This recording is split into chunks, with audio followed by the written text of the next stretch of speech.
नमस्कार मित्रांनो, मागच्या व्हिडिओमध्ये आपण 12th इकॉनॉमिक्समधला जो फर्स्ट चॅप्टर आहे त्याच्यामधलं फीचर्स ऑफ मायक्रोनॉमिक्स हा पार्ट सुरू केला होता. त्यात एकूण टोटल 8 फीचर्स आहेत. त्यातले पहिले 4 फीचर्स आपण बघितले. आता या व्हिडिओमध्ये आपण पुढचे 4 फीचर्स बघणार आहोत. पहिला आता त्याच्यातला आहे म्हणजे sequence wise 5th slicing method. Micro economics uses slicing method. It splits or divides the whole economy into small individual units and then studies each unit separately in detail. For example, study of individual income out of the national income, study of the individual demand out of the aggregate demand, etc. ते खूप चांगलं आपल्याला हा concept त्याच्यामध्ये slicing method. म्हणजे समजा आपल्याला एखादी आईस्क्रीम खायची, फॅमिली पॅक आणला, तो आपण अख्खा आईस्क्रीम न खाता आपण काय करतो, त्याला बारीक बारीक स्लाइस करतो आणि खातो. त्याच प्रकारे आपण मायक्रो इकॉनॉमिक्समध्ये काय करतो की सपोज मार्केटमध्ये टोटल डिमांड आहे, पूर्ण इंडियन इकॉनॉमीचा demand for necessities, demand for luxuries, demand for comforts, demand for durable goods, हा झाला टोटल डिमांड किंवा ॲग्रिगेट डिमांड. याचा विचार न करता आपण त्याला कशामध्ये पार्ट केलं, छोट्या पार्टमध्ये कट केलं की एका इंडिव्हिज्युअल फॅमिलीचं डिमांड काय, एका इंडिव्हिज्युअल पर्सनचा डिमांड काय, बरोबर आहे, एका इंडिव्हिज्युअल फर्मचा डिमांड काय, हे सगळं आपण इंडिव्हिज्युअल स्टडी करणार. म्हणून त्याला आपण काय म्हटलं आहे की into small individual units and then studies each unit separately in detail. म्हणजे आपण ते डिटेलमध्ये स्टडी करतो की प्राईसमध्ये चेंज झाल्यामुळे डिमांडमध्ये काय चेंज होतो आहे, इन्कममध्ये चेंज झाल्यामुळे डिमांडमध्ये काय चेंज होतो आहे, किंवा नॅचरल जे फॅक्टर्स आहेत, नॅचरल जी कंडिशन्स आहेत त्याच्यामुळे चेंज झाला तर डिमांडमध्ये काय चेंज होतो आहे. हा सगळा इन डिटेल जो पार्ट आहे तो आपण काय करतो, छोटा पार्ट घेऊन आपण काय करतो, स्टडी करतो. म्हणून त्याला म्हटलं स्लाइसिंग मेथड. म्हणजे टोटल स्टडीचा एक छोटा पार्ट कट करायचा, तुकडा तोडायचा आणि थोडक्यात तो काय करायचा, अभ्यास करायचा. That is called as slicing method. तर नेक्स्ट फीचर काय, यूज ऑफ मार्जिनलिझम प्रिन्सिपल. हे काय, तर यामध्ये तुम्हाला म्हटलं the concept of marginalism is the key tool, key म्हणजे important, of micro economic analysis. The term marginal means change brought in total by an individual किंवा additional unit. Marginal analysis helps to study a variable through the changes. Producers and consumers take economic decisions using this principle. हा सगळ्यात महत्त्वाचा part आहे, सगळ्यात महत्त्वाचा part. म्हणून त्याला म्हटले की टूल. कुठलाही प्रोड्युसर किंवा कंझ्युमर त्याचे इकॉनॉमिक डिसिजन्स हे मार्जिनल या कन्सेप्टवर तो घेतो. आता फॉर एक्झाम्पल म्हणजे ह्याच्या संदर्भातला जो लॉ आहे, law of diminishing marginal utility, तो आपण सेकंड चॅप्टरमध्ये इन डिटेल बघणार आहोत. पण तुम्हाला इथे मी ते थोडक्यात सांगतो की कसं असतं. समजा आपण एखादी कमॉडिटी परचेस करायला गेलो. ओके, समजा आपण काय करायला गेलो परचेस, तर शर्ट खरेदी करायला गेलो, बरोबर आहे. आणि आपल्या डोक्यात आहे काय की 2 किंवा 3 शर्ट घेऊयात. ओके, आणि आपल्याकडे एक सर्टन अवेलेबल अमाऊंट आहे. सपोज आपल्याकडे अवेलेबल अमाऊंट आहे 1500. ठीक आहे, आणि शर्टची किंमत किती आहे, तर 500 रुपये पर शर्ट, 500 रुपीज पर शर्ट. तर तुम्ही सिलेक्शनला गेलात, बरोबर आहे. सिलेक्शन करताना एक 4-5 शर्ट आपण काढले, चला ह्यातलं काहीतरी आपल्याला सिलेक्ट करायचं आहे. मग त्यातला एक शर्ट आपण आवडला, तो बाजूला ठेवला. म्हणजे आपण काय विचार करतो, एक शर्ट घेतला तर 500 रुपये खर्च होते, बरोबर आहे. समजा अजून एक शर्ट घेतला आपण, दुसरा शर्ट, तो पण आपण म्हणलं की फायनल करूयात. म्हणजे आपण किती खर्च करणार आता, 1000 रुपये, बरोबर आहे. आता इथे बॅक ऑफ माइंड आपल्याकडे सुरू असतं की आता घरी किती शर्ट आहेत, हां आता आपल्याकडे ऑलरेडी 7-8 शर्ट आहेत, बरोबर आहे. आणि आता आपण 2 शर्ट ॲडिशनल परचेस करतो आहे. आता तिसरा शर्ट समजा तुम्ही बघताय, विचार करताय, तर तुमच्या मनात ऑलरेडी विचार काय सुरू झालेला असतो की ऑलरेडी 7-8 शर्ट आहेत, 2 शर्ट आपण घेतो आहे, म्हणजे आपले टोटल शर्ट्स किती येतील, 10. आणि जर मी ॲडिशनल शर्ट जो घेतो आहे त्यासाठी मला ॲडिशनल किती पैसे पेड करायचे आहेत, 500, बरोबर आहे. ॲडिशनल युनिट काय झालं माझं, एक ॲडिशनल शर्ट, आणि त्यासाठी मी ॲडिशनल अमाऊंट किती पेड करतो आहे, 500 रुपीज. तर आपण आपल्या मनात हा विचार केलेला असतो की ॲडिशनल शर्ट परचेस केल्यानंतर मला त्यातनं जो ॲडिशनल बेनिफिट मिळणार आहे त्यासाठी मी किती प्राईस पेड करतो आहे, 500 रुपये.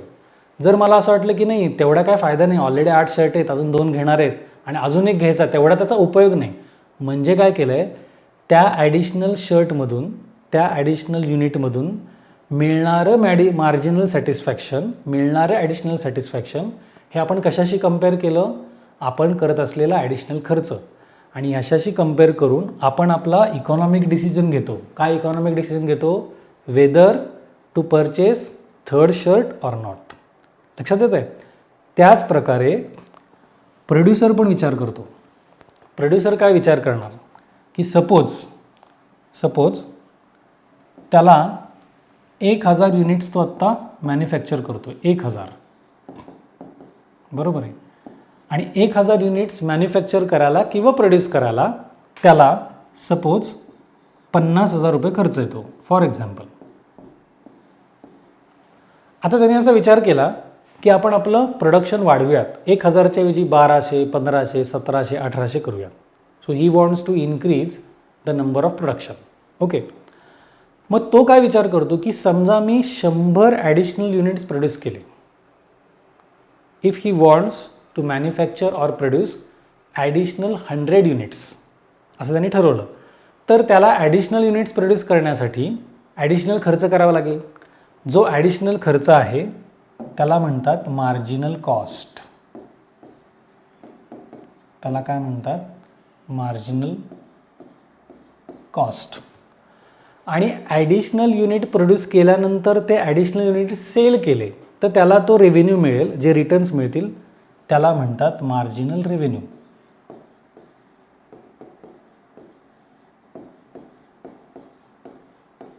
त्याला काय म्हणतात, मार्जिनल रेव्हेन्यू. तर तो हा नक्की विचार करणार किंवा कुठलाही रॅशनल जो काही प्रोड्युसर आहे तो विचार करणार की 100 ॲडिशनल युनिट तयार करायला मला ॲडिशनल खर्च किती लागणार. समजा मला ॲडिशनल खर्च लागणार आहे, आपण धरून चालूयात 1000 रुपये. ओके, आणि ते 100 युनिट्स विकले तर मला ॲडिशनल रेव्हेन्यू किती मिळणार आहे, तर 2000 रुपये मिळणार आहे. म्हणजे ॲडिशनल खर्च केल्यानंतर आणि ॲडिशनल रेव्हेन्यू जनरेट झाल्यानंतर मला प्रॉफिट होणार आहे का लॉस होणार आहे, तर 1000 रुपये प्रॉफिट होणार आहे. Then only he will go for the additional consumption or additional production, तरच तो करणार. म्हणजे त्याचा जो इकॉनॉमिक डिसिजन आहे, whether he should produce or manufacture additional units or not, it is depend upon the marginal cost, that is the additional cost incurred for additional 100 units and additional revenue, that is marginal revenue, which will he get from the additional sale. याचं comparison करून तो ठरवणार की मला काय करायचं आहे. म्हणून मार्जिनलिझम प्रिन्सिपल हे मोस्ट इम्पॉर्टंट पार्ट आहे. कारण ॲज ए कन्झ्युमर म्हणून आपण किंवा as A producer or seller म्हणून तो जो कोणी मॅन्युफॅक्चरर आहे किंवा बिझनेसमॅन आहे तो हे डिसाईड करतो की आपला इकॉनॉमिक डिसिजन जो आहे, whether to purchase or not as a consumer म्हणून, आणि प्रोड्युसर म्हणून whether to produce or not हे तो ठरवतो. आता पुढचा जो पार्ट आहे तो आहे ॲनालिसिस ऑफ मार्केट स्ट्रक्चर. तर मायक्रो इकॉनॉमिक्समध्ये काय आहे पुढचा part, micro economics analysis different market structures such as perfect competition, monopoly, monopolistic competition, oligopoly. आता हे जे काही मार्केट स्ट्रक्चर आहे ना किंवा मार्केटचे वेगवेगळे फॉर्म्स आहेत, याच्यावर तुम्हाला एक सेपरेट चॅप्टर आहे आपल्याला इकॉनॉमिक्समध्ये पुढे, तो आपण त्याच्यामध्ये डिटेल बघणार आहे. तर मायक्रो इकॉनॉमिक्समध्ये काय होतं ना, या वेगवेगळ्या फॉर्म्समध्ये त्या मार्केटच्या फीचर्स काय आहेत, तिथे नंबर ऑफ बायर्स किती असतात, नंबर ऑफ सेलर्स किती असतात, प्राईस कशी डिसाईड होते, कुठलं मार्केटमध्ये कस्टमरला काय पोझिशन आहे, सेलरला काय पोझिशन आहे, हे आपण डिटेलमध्ये स्टडी केलेला असतो. याचा आपल्याला उपयोग काय, तर आत्ता आपण करंट मार्केटमध्ये काय सिच्युएशनमध्ये आहे हे आपल्याला कळतं. बऱ्याच वेळा आपण ऐकलेलं असतं की मोनोपोली म्हणजे काय, एकाधिकारशाही. म्हणजे त्या मार्केट सिच्युएशनमध्ये एकच सेलर असतो, सिंगल सेलर, तो अख्खं मार्केटमधलं सप्लाय कंट्रोल करत असतो, त्या कमॉडिटीची प्राईस अख्खी तो कंट्रोल करत असतो. That is called as monopoly. Monopolistic कॉम्पिटिशनमध्ये त्याच्यापेक्षा थोडे जास्त सेलर असतात. परफेक्ट कॉम्पिटिशनमध्ये एन नंबर ऑफ सेलर्स असतात, एम नंबर ऑफ बायर्स असतात. मग आपला ज्या काही कमॉडिटीज आपण परचेस करत आहोत त्या कमॉडिटीज कुठल्या प्रकारच्या मार्केटमध्ये येतात, हा सगळा स्टडी आपण ह्याच्यामध्ये बघणार आहोत मार्केट स्ट्रक्चरमध्ये. आणि लास्ट जे काही फीचर आपण बघणार आहे ते म्हणजे आहे लिमिटेड स्कोप. तर मायक्रो इकॉनॉमिक्सचा जो स्कोप आहे तो कायम लिमिटेड आहे. ओके, असं का म्हटलं आहे? Because it studies only individual units. Micro इकॉनॉमिक्समध्ये काय करतो आपण? As a economy, as a whole economy म्हणून स्टडी न करता फक्त एक इंडिव्हिज्युअल युनिट स्टडी करतो. It doesn't deal with the nationwide economic problems such as inflation, deflation, balance of payment, poverty, unemployment, population, economic growth etcetera. म्हणजे उदाहरणार्थ काय करतो आपण? समजा लॉ ऑफ डिमांड बघितलं, लॉ ऑफ सप्लाय बघितला, law of diminishing marginal utility बघितला. हे सगळे मायक्रो इकॉनॉमिक्समधले लॉज आहेत. याच्यामध्ये आपण काय करतोय? पूर्ण देशामधल्या बाकी सगळ्या गोष्टी बाजूला ठेवून त्या सिच्युएशनला युटिलिटी म्हणजे काय, डिमांड म्हणजे काय, सप्लाय म्हणजे काय एवढं स्टडी करतोय.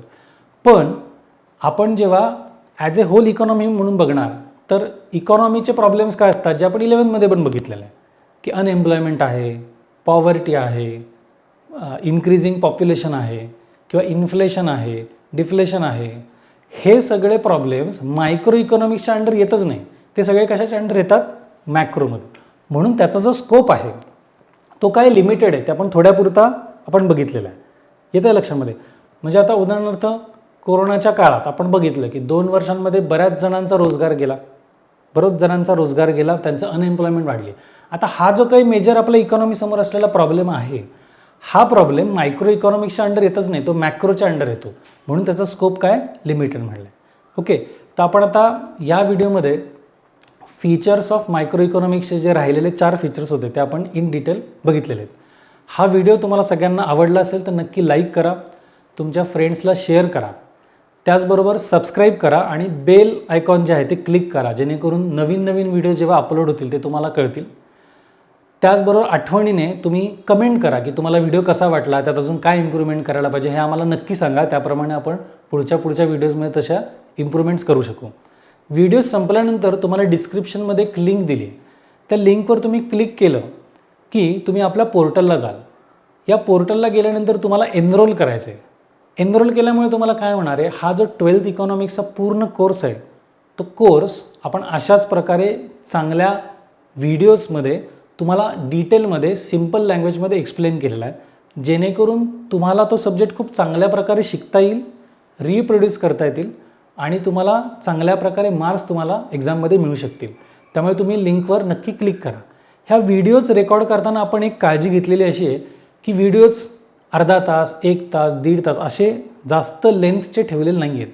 आपण एकेका छोट्या कन्सेप्टला, एकेका छोट्या सब टॉपिकचे वेगवेगळे व्हिडिओज केलेत. यांनी तुम्हाला फायदा काय होणार आहे की सपोज तुम्हाला फक्त फीचर्स ऑफ मायक्रो इकॉनॉमिक्स बघायचं आहे तर मोठा व्हिडिओ असेल तर काय होणार? अख्खा व्हिडिओ बघा, मग त्याच्यामध्ये मध्ये कुठेतरी फीचर्स शोधा. ह्याच्यामध्ये तुमचा वेळ पण जाणार आणि तुमचा डेटा पण खर्च होणार. त्याच्याऐवजी छोटे टॉपिक्स केल्यामुळे समजा तुम्हाला फक्त फीचर्स बघायचे तर तुम्ही फक्त तो व्हिडिओ काढला, तेवढ्यापुरतं फीचर्स बघितले तर तुमचं ते रिकॉल होणार आहे. आणि व्हिडिओ रेकॉर्डिंग असल्यामुळे तुम्हाला पाहिजे तेव्हा तुम्ही त्याचं ते रिवाईज करू शकता. बरोबर आहे? तर प्लीज सगळ्यांनी त्या लिंकवर क्लिक करा आणि एनरोल नक्की करा. बाकीचा जो काही पार्ट आहे तो आपण नेक्स्ट व्हिडिओमध्ये बघणार आहोत.